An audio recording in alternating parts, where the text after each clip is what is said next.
So thanks for coming, everyone. More people than the last one, so I really appreciate that you guys coming along. And yeah, I guess my name is Peter. I'm a member of SLAB and joined tonight by Shanley and Jobelle, and we're all going to be presenting just a little sort of snapshot of some tricks and tips across the Adobe suite that we sort of have found useful in just pulling together work. I guess I just wanted to start the presentation with an acknowledgement of country. So I just wanted to respectfully acknowledge the Wurundjeri people of the Kulin Nations as the traditional owners of the unceded land on which I work and which I study and which I live. And I wanted to respectfully recognise the elders, past, present and emerging. And I just think it's really important that, especially within a university setting, we continue to make these acknowledgements because coming from that environment, I feel like we set a precedent for the rest of society, basically. So yeah, I'm going to jump into Photoshop now and get started on the presentation. So can you guys see my screen? Cool. Yep. So yeah, so I've just got this document set up. So I'm going to go through a couple of things. I'm going to go through some quick commands that I use all the time that I feel like make my work a lot faster. I'm going to go through pattern overlays. I'm going to use masks. I'm going to use the color range selection tool, and I'm going to just show you how to use the threshold tool as well. So there's just a couple of really quick commands that I'm not sure if people know them, but they're ones that I use all the time, and I just thought I'd quickly run through them. So the lasso is like a selection tool where you can just basically just draw around and select things and move them however you want.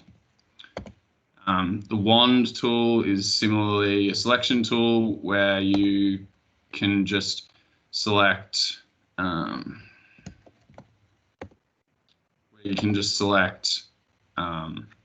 one color, or you can select white space, or if you change the function up here to this contiguous, you can just select one element.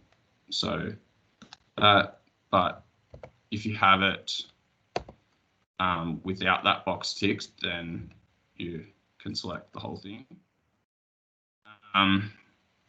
Alt click is another good one. If you hold down Alt and click and drag, then that doubles your thing. So that's just a good way to quickly copy like trees or other blocks that you've got in your Photoshop file.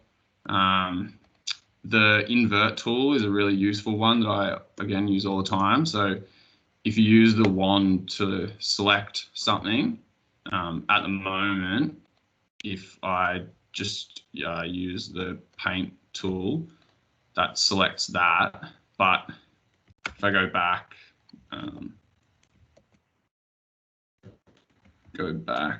to that, now if I select that again, and if I click Control-Shift-I, it inverts the selection. So it means that everything outside that is selected, which is just a really handy tool as well.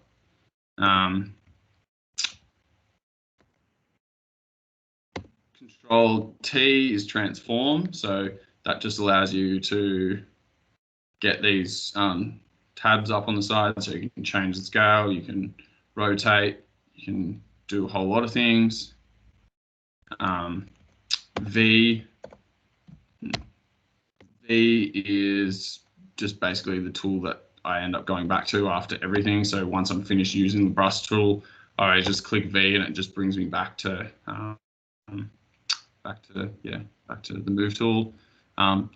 X is a good one if you're working with two colors up here in the right hand side. if you just click between X, say if you're in the brush tool, and if you click X, it just changes between the two colors. So that's just a really quick one if you're working with two colors. Obviously, Control Z, classic undo tool, and Alt and scroll is how I zoom in and out. So if you just hold the Alt key and use the scroll, that's just a really quick way of moving around the screen. So that's basically just 10 quick tools that I use all the time, and I'm sure that you probably know most of them, but yeah, I thought that was just worth running through those for people who might not know them. The next thing I'm going to do is pattern overlays. So with the pattern overlay, I'll just go through how to make your own patterns first. So I've just got another separate Photoshop file set up, and it's just a square. So it's just a square page with literally just an image that I've gotten off Google. If you Google like seamless paving pattern, you'll get any number of these patterns come up. And generally I try and get a square, and if just when you're in this file, if you have this layer selected, if you go to edit, define pattern, and then it's going to ask you to name the pattern. So you can name it paving pattern 3, click OK. And then when you go back into here, into your Photoshop file, select a new empty layer, and if you go to layer and then layer style, it brings you into all the different layer styles that you can have. You want to click on pattern overlay, and then that's going to bring you into this window here where you've got all your different patterns that you've set up, some that come with Photoshop, but all the other ones that you've set up yourself. And you can select your pattern, and you can change the scale of it. You can change the opacity. And so once you've selected that layer, that pattern is now applied to this layer. So you can name that paving 3. And then by simply using the brush tool, now you've got this paving pattern under your brush. So to sort of play around with that, you can click on your pattern overlay, double click on that, and that's going to bring you back into the window. And if you have this preview ticked here, then you can start to play around with the scale, and you're going to see what it looks like in the drawing. So yeah, it allows you to just I guess see what it's like in the scale of the rest of your drawing, and see of the opacity, and you can start to change the color underneath it with the opacity, and you can start to play around with the color of the actual paving by doing that. So that's a really simple way to sort of get those textures into your drawings, and it's pretty sort of simple once you know how to sort of set it up and set up your layers right. So next I'm going to look at masks, and to do that I'm going to just bring in an image. I've been doing this sort of mapping. It's about sea urchins and like rainfall and stuff, and so what I've been thinking about is this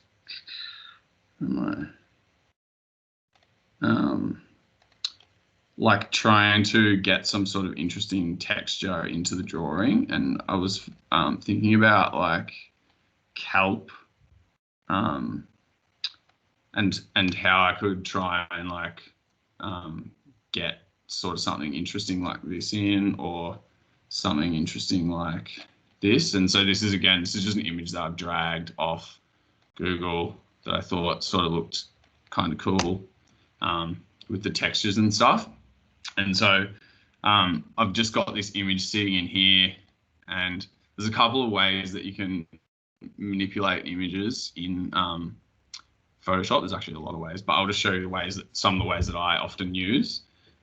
So because this is a smart image, you can't actually like erase it, and you can't draw on the level. So one way of fixing that is by, if you just click rasterize layer, and then now I'm able to like erase it.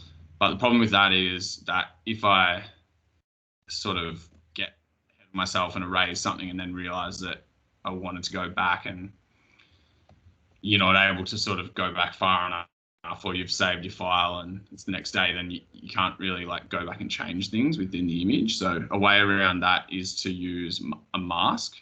And so a mask is, I guess it's like a layer that sits over the top of the image that's invisible unless you draw on it. So to set up a mask, you can click down here in the bottom right hand corner on this square with the circle in the middle of it, and that's going to set you up to have a mask here.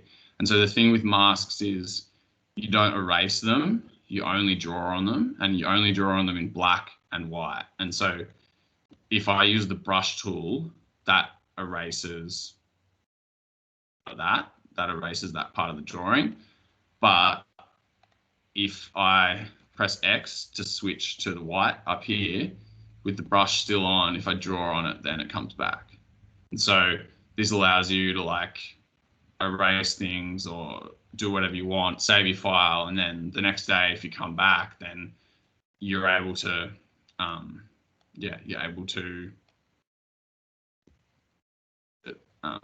by just drawing back onto the layer. So that's a really good trick, I guess, yeah, that is useful sometimes. I guess the next tool that I'm going to show you guys is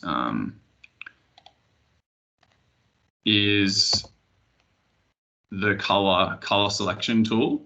And this is a tool that this is one of the first tools I learned how to use on Photoshop, and I still use it all the time. And it's really good for like for renders and extracting sort of like half the image out when you're sort of doing airy renders. And so, yeah, it's just you go into select, color range, and then within the drawing, you can sort of select different color ranges. And then by using this fuzziness, it sort of, I guess it's like a bit of a threshold. So if you're in the image, you can hold down Shift and you can select more and more of the image. And then you can sort of scale it up and you can scale it down. And so I guess, you know, it usually takes you a couple of goes to sort of work out what you would want. But if I think that looks pretty good, it depends what I'm trying to get out of the drawing. But yeah, maybe I sort of like the way that looks. And so you can either Control-C, copy, set up a new layer, and then just paste it over the top, turn off the old layer, and you've got sort of like a bit of a funky extraction out of the drawing. And then you can sort of go at it again. You know, you can sort of select out whatever bits you might not want, or you know, go in again and just sort of like pick out the colors that you think you might want or not want in this case, and sort of just like delete them out.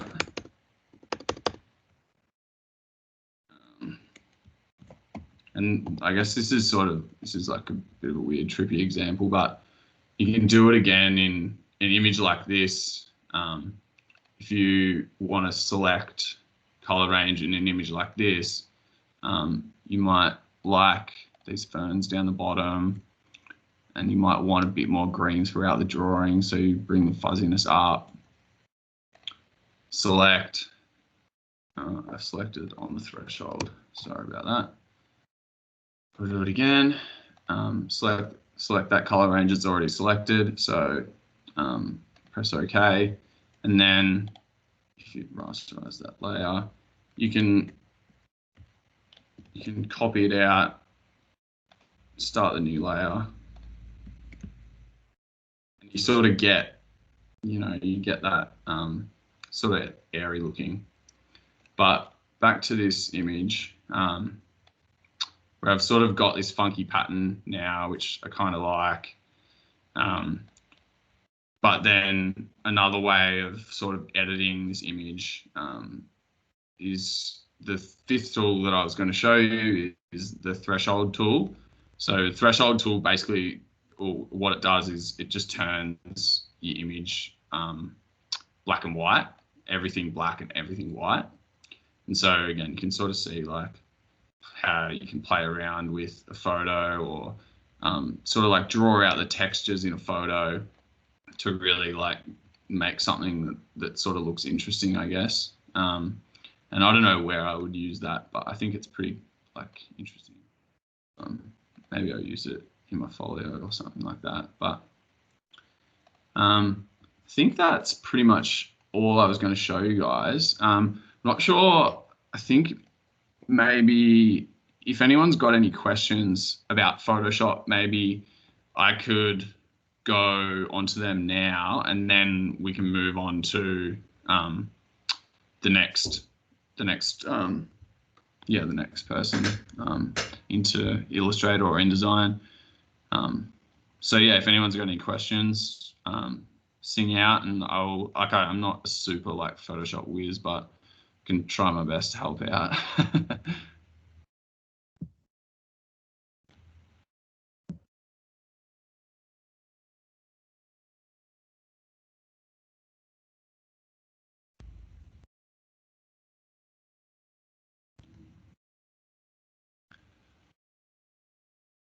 Cool. Well, it seems like there's no questions. Oh, there we go. We've got one.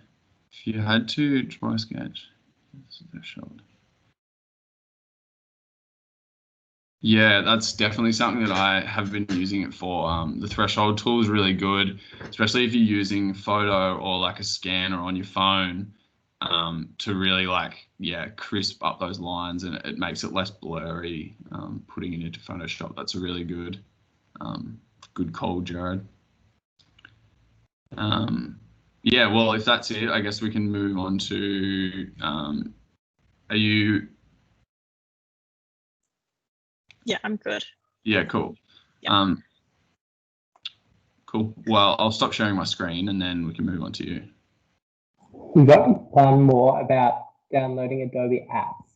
I think for that, we all as RMIT students have an Adobe account that we can use with our student email. Hey everyone, I'm Albert. Cracking presentation, Peter. But yeah, if you log into Adobe with your RMIT student account, which is just online, you should be able to download all those apps onto your computer, hopefully for free. Is that right? Is that you understanding that you guys have? Yeah, that's right. So I'll just grab the link and pop it in the chat for everyone. But you just sign in as though you're signing into like Canvas or anything, and then you can download whatever apps you want, and you've got access to that for as long as you're a student, which is really good. So we just access our Canvas, if I'm not wrong? No, so you access it through Adobe. I'll pop the link in the chat in just 1 minute. Thank you.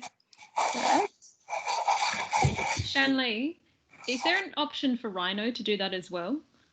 There's not, but if your subscription, if your trial expires, you can just make a new email or use or to get a new like key, and it works.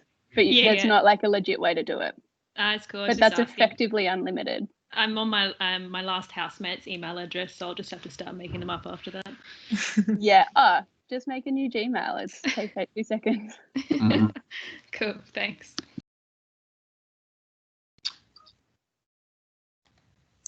Cool. Do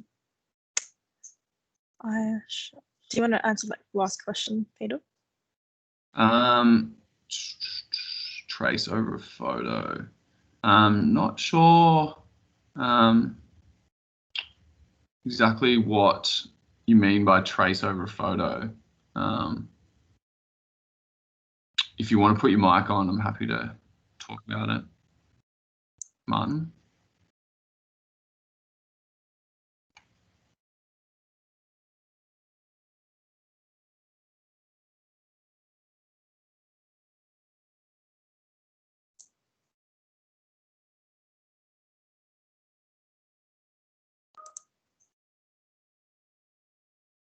Maybe I'll get a start on the Yeah, if there's any more questions, we can just come back to them at the end.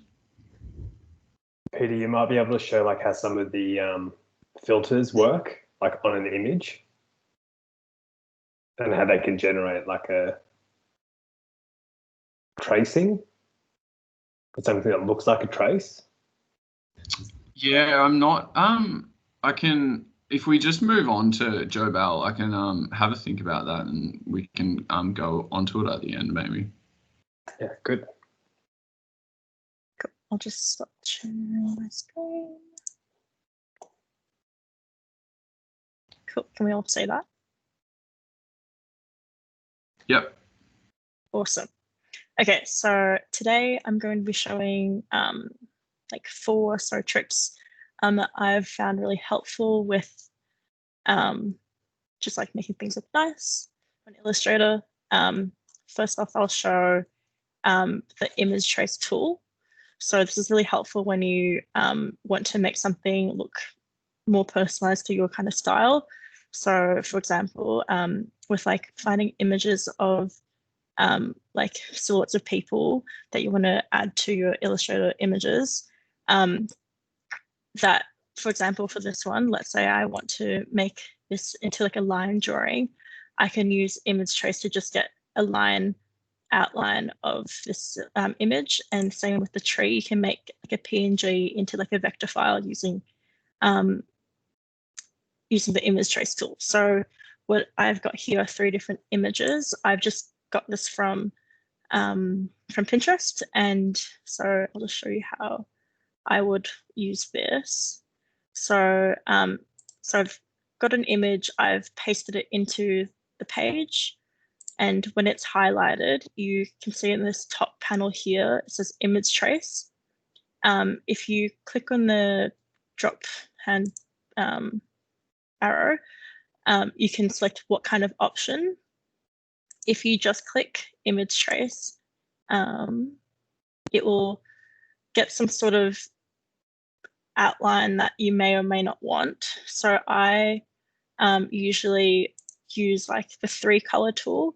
So that will select, that will make the image, that will like highlight 3 different colors from the image.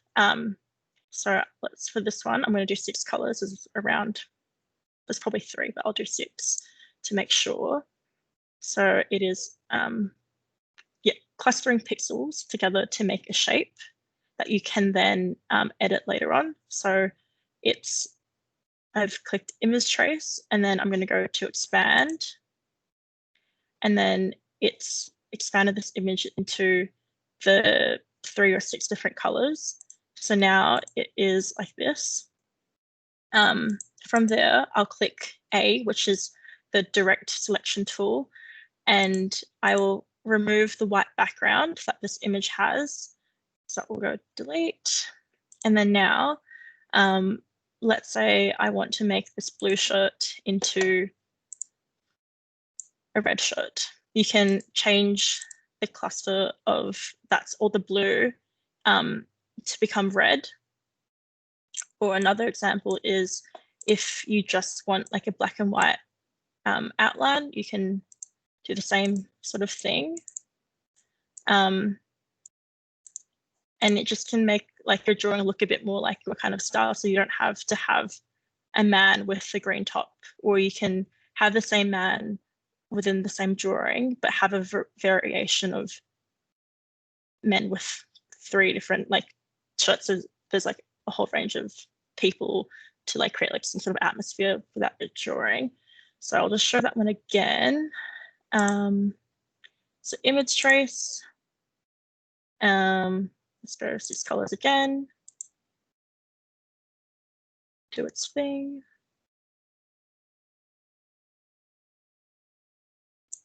And then the direct selection tool, A, move the background, oops, oh no, expand. So you go image trace, expand for it to get the individual bits. And then A, the white background, remove, let's say we want this person to have blue pants. There you go. And same with this tree. Similar thing. We'll go again with sys colors.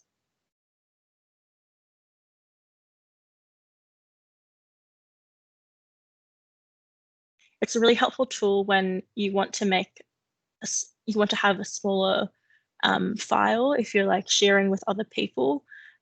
If you're working purely on Illustrator, it's just a good way to have vector files instead of having these big PNGs throughout an image.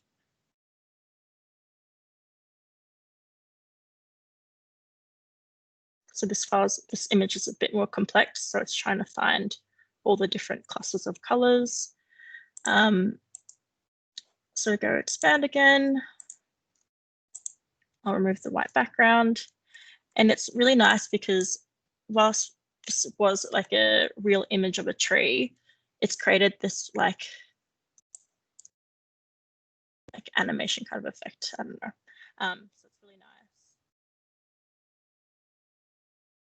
And then I will. Sorry, my Illustrator's been a bit slow. Bear with me.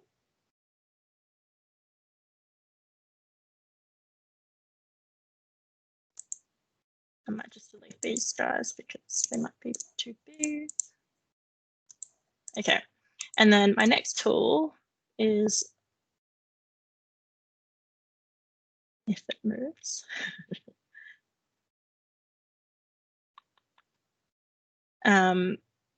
The next tool that I'll be showing is how to show like a plan drawing that you might have drawn on Illustrator into this like exploded axo, or just into a sonometric drawing. So for like representation type of drawings, you can make it look really nice. So sorry, it's just a bit slow.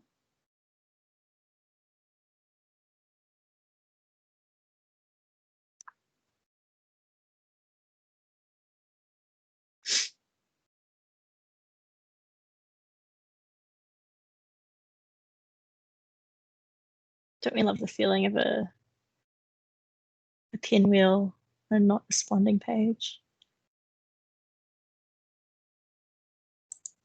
Especially when you never know which way it's going to go.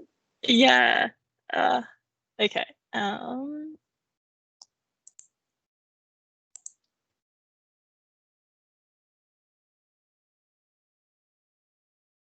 This is always fun. Jared just said if you save it, it doesn't work very well in recovered sometimes. So if you save it, it will. Okay. My rhino's like that. Okay, maybe I'll just quickly close this.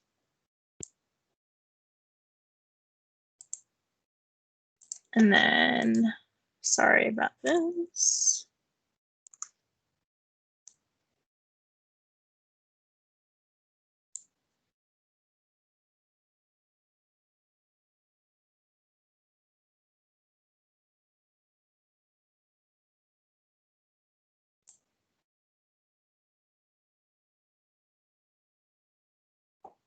Shanley, were you perhaps ready just in the interim, or maybe we've got something? Yeah, let me know if that doesn't work and I can jump in. Are you still seeing my screen? No. Okay, 1 second.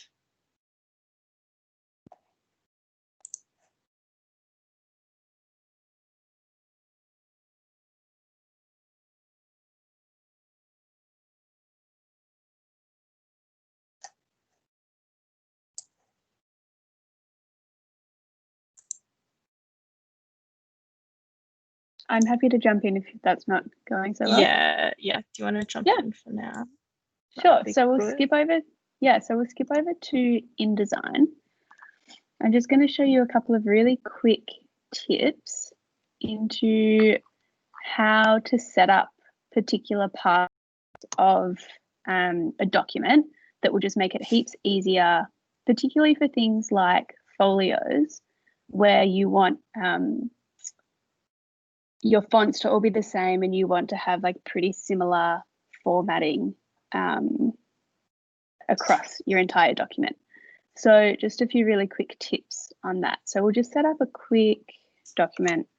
So for a folio, it's probably facing pages. We'll have a couple, don't really need to worry about the margins or anything. So we jump in and this is just a small document. And so the tools that I'm going to show you are how to set up some master pages, which will often be over here. And then also character styles, which was just sort of like preset font styles, basically. So if you open up your InDesign and you don't have, this is like my preferred sort of setup of little windows on the side. If you don't have any of these, you can find them all in Window. And so we'll need them to do this. So we'll jump into Window. The ones that you really need is Pages, and that will show you the master pages here. And it will also show you the little thumbnails of all of your pages. The other one that we'll need today is character styles. And so that if you go all the way down to styles and then jump into character styles, that will bring them up here. So that will make sure that you've got them all. This is like, here you'll find basically all of the tools that you need in a more like extended version. So it's really helpful. The window tab is really helpful. So basically what a master is you can see in these thumbnails, in the corners on the top, they all have the little letter A. And so that represents that they're all using the A master style. And the preset settings are a master that has no formatting and a master that has A formatting. And you can add as many of these as you want. I like to just sort of name them alphabetically so that you can remember what they all are. But basically what it means you can do is say the A master is sort of like the format that you want all of your folio to look like, or maybe all of your title pages for a chapter of like a book or something.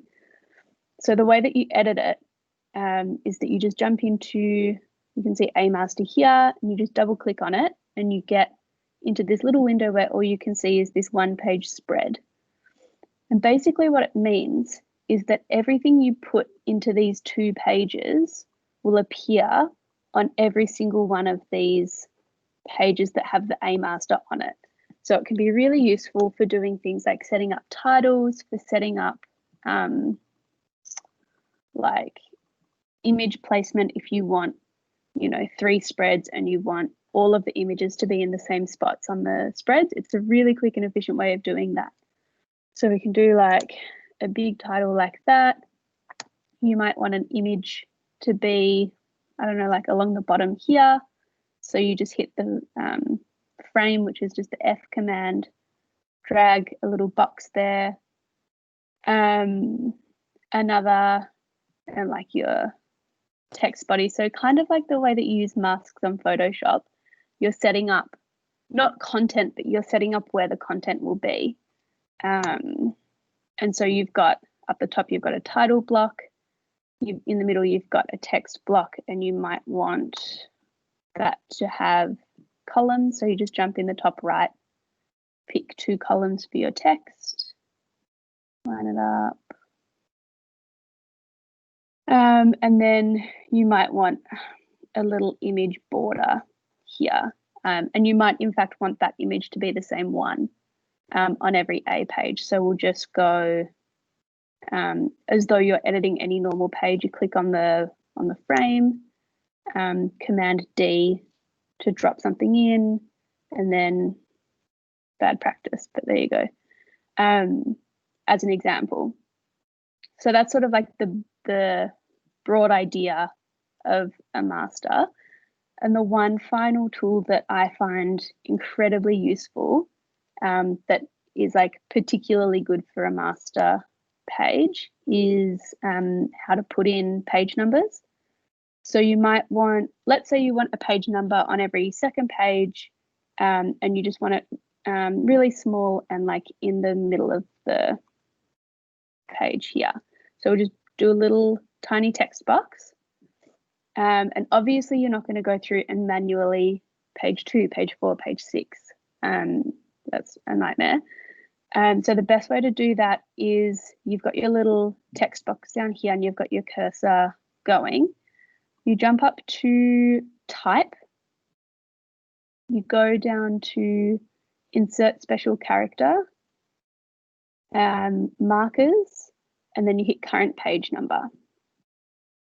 So if you see there, you zoom in, you see that it's automatically said A. That's because we're on master A. So that's how you know that it's worked, that you've got text in there. You can also in here, I don't know, you might want it bright red. So that is just your like basic setup. So your master is all set up, and now you can check that it's all worked. You just double click on any thumbnail page and you can see that every single one of these pages now, because it's got the A master preset, has done that. So we can see page 3. Scroll down, page 5. Great. So that's all worked. It's looking good. The way that you edit it, so obviously you don't want the same words to be on every page. You just hold Command, Shift, and click with your selection tool on, and then that lets this text box become editable in terms of the words. So it might be like chapter, well, that didn't work. Chapter 4, for example. So that's looking good. And you can put all of your text in here. I like to do this, and then when you're setting up your folio, sort of when you've hit your like week 4 slump and you're sort of starting to get that in shape, and then you can test out different fonts, different formatting, different images. But let's say that, you know, this is all looking good, but this page here, this final page, you actually don't want it to look like the left-hand page of everything. So it's actually really quick to get rid of it. So you've got 2 options, depending on what the page is you can either just remove all of the formatting. So remember up here with the A master, on top of that, you've got just like none formatting. You grab that thumbnail and you just simply drag it on top of the thumbnail of the page that you want to get rid of. And you can see in like in the large view, that formatting has disappeared. If you change your mind, it's a very easy fix. You just grab the A master again and pop that in there. So that's looking good. Just to like go through those steps again, say it probably makes a bit more sense if the document's a bit bigger. But let's say you actually don't want all of these pages to look the same, but there's like a few key layouts that you're sick of sort of setting up. You can then set up just different formats of, so this is exactly the same like an A master, but this one's a B master. So it might be, whereas that one is like text predominantly, this one could be images predominantly. So say you did like a quick little sketch series and you want to drop them all in there. So we're just again setting up these little frames, sorry. Cool, so we're just like getting this formatting nice. You still want the page numbers. The quickest way to make sure that your page numbers are exactly the same is to jump into the A master and you select the page number that we've already set up. You just copy it, jump into your B master Command Option Shift V, and that will paste in place. So you don't have to worry about getting your alignment out of whack. So that'll just make it look super seamless. And then again, you know, you probably don't want to populate the frames in the master, but so you can just leave them as frames, and that's totally fine. And then we'll jump back in. That's all sorted. Jump back into your normal document. But you can see that they're all still A masters. So all you do is select your B master little thumbnails. So you just hit one, hold shift, click the other one, and then you've got to do it one by one. So then you just drag it over whichever pages you want, which I dragged on page 8 and 9. So you can see that you've got A masters all here. The last spread is B masters, and then you've got that on your last page. So that's basically how the masters work. It's really helpful, really saves you a lot of time, especially if you've got a big document. The other little tools that I find super useful are on a smaller scale, and they are character styles. And so that is just going to be a really quick way to change your fonts more dynamically, I guess. So you can sort of change it on a one-by-one basis. Sorry, I've just got there's a rabbit on my dinner table. So the way that we change character styles or set them up in the first place even. So we've got our character style window open down here. And oh my God, on my keyboard. Sorry, everyone. All right, so character styles, just down here, you've got the little plus button, jump in there, and you can see character style number 1. And this window opens. Little bunny shot. So this is really fun for everyone. Character styles. So something here you might, things that you're going to use a character style for would be like image captions, where you don't always want to be changing your font manually to making it a bit smaller or making it a bit lighter. So this is just sort of, again, like a preset that's really useful. So image caption, you can set a shortcut if you want. You don't have to, but the really basic functions of these. So you've got your name, basic character format, buddy, font family. So just pick your standard font, your size. If it's an image caption, you probably want it smaller, maybe like a 8. So that's in basic character format. If you've got like specific settings you need, this is where you can do it. Advanced character formats again. Character color, here's a really useful spot. So again, it's an image caption, you probably want it a bit lighter. Ooh. Okay, she's got a little bit of lime, she's happy now. Okay, so grey, great, that's probably all you need in terms of settings. And so you just hit OK, and then let's say you want to caption this image just here on the left, get a text box, and because we've got image caption selected, you can see up in the top left, or sort of on the ribbon on the top, it's got those settings there. So it's Gotham light, it's 8 points, light grey. So you can type in like your image credits if you want. And you've realized you might actually want it right aligned. So you just jump in, double click on it, and through here you can pick somewhere. Anyway, not important. You can set in all of the text formats that you need. And and that's that. You can also do it for like headings if you want like a heading font, but you don't necessarily want that in the master. So that's about it for my little InDesign tips, if anyone has any questions.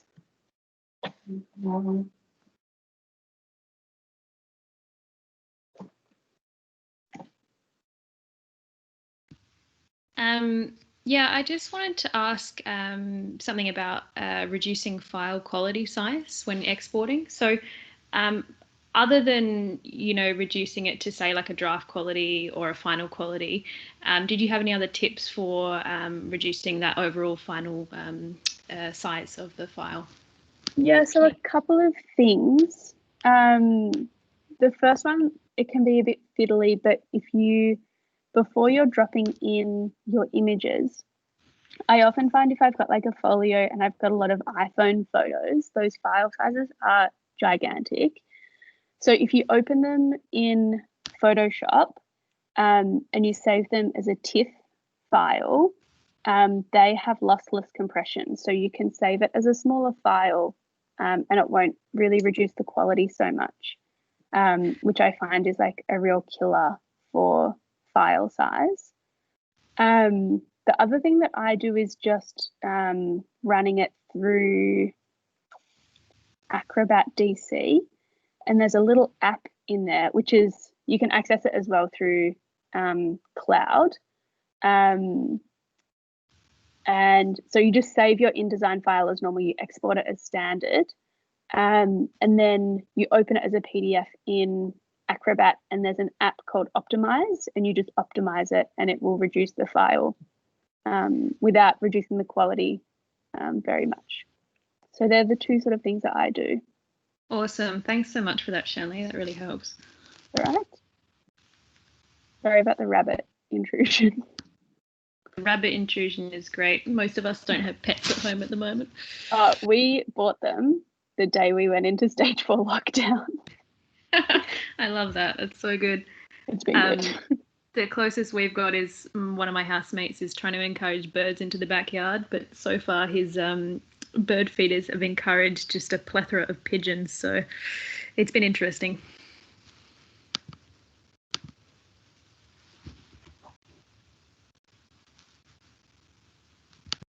All right, well, I might give this another shot. I'll try to be super quick because I realize that it is close to 9. But let's see how we go.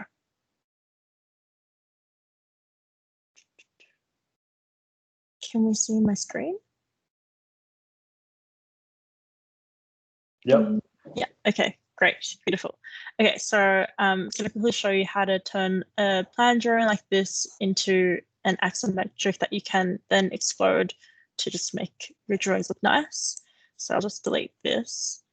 So here I've got a plan drawing, and what I'm going to do is I'm going to Alt and drag, which is the same thing that Peter showed how to like copy, and then that will like duplicate it. And then I'm going to select this all, and then going to right click, transform, and then I'm going to scale. And then you scale to the vertical 86.602, odd number. I don't know why, but it's what it works. So then you press OK, and then it will compress it. And then I'll go transform again, go shear, and then I shear angle 30 degrees. So then we'll like kind of do that. And then transform again, rotate, and then I'll go negative 30 degrees. And then you'll get this like axonometric view. And then from there, what you can do is select a certain point. So let's say I want all of the dotted line I sense that it's going to be not responding. Yes, so we've got a crash port. My Illustrator is really not liking me tonight. That's okay if it's crashed. Maybe we can just do another like recording of it, and we can put it on our SLAB website. That might be an alternative to trying to do it tonight, because I think we've already covered a fair bit tonight. So yeah. But if anyone has any other like Photoshop questions, sing out now, or feel free to like email SLAB or email me. Yeah, and like on a bit of a side note as well, it's like coming up to mid-semester, which we all know can sort of be a pretty stressful time. And I think there's very obviously been a pretty common sort of theme at uni where everyone's trying to like make sure the support network's there for everyone, and SLAB wants to be a part of that as well. So whether it's uni related or something else, please know that like if you need someone to talk to or need someone to reach out to, that we're all happy to facilitate that as well. So yeah, if there's no other sort of questions, it's pretty much almost up to the hour. So I might quickly add in, if it's all right, Pete, that also that's like on top of that, we're also coming up to the end of the year too, where SLAB will be kind of getting into setting up a new executive for 2021, where hopefully we'll be able to have a few more in-person events. And if you've kind of like been enjoying some of the online SLAB events, we're keen to get a bit more involved. Even before the end of the year, we're always looking for people to come along, kind of more than just coming to the events and coming in, being involved in the organising of them, if that's something you're interested in. So we're always super open to that, and we'd encourage anyone who's interested to get in touch too. And thanks to the three of you for such an excellent event. Yeah. Cool. Well, yeah, I guess that might be the end. So thanks everyone for coming, and see you soon. Bye, guys.